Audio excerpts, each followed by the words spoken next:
প্রিয় স্বামী আমার, তোমার সামনে একখানা প্রশ্ন নিয়ে এসেছি আমি। বলো, কি বলবে? তাড়াতাড়ি বলো। আমার প্রশ্ন হলো, দাঁত আছে মুখ নাই, বলো তো কি? এটা আবার কেমন ধরনের প্রশ্ন? দাঁত আছে মুখ নাই, এটা কোনোদিন সম্ভব? কি যে প্রশ্ন করো না! এমন ধরনের প্রশ্ন আমি জানি না, বলতে পারবো না। বলতে পারবে না তুমি, তাই না? এটার উত্তর হবে চিরুনি। 1 মাস আগে তোমাকে বলছিলাম না চিরুনি আনতে, তোমার মনে আছে?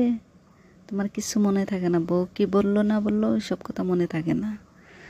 তোমার মার চিরুনিতে আমি চুল আঁচড়াচ্ছি, তুমি তো এটা দেখতে পাচ্ছ না।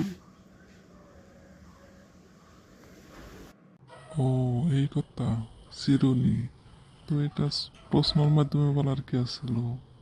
এটা তো এমনিই বলতে পারতা। ঠিক আছে, রাগ করো না আর।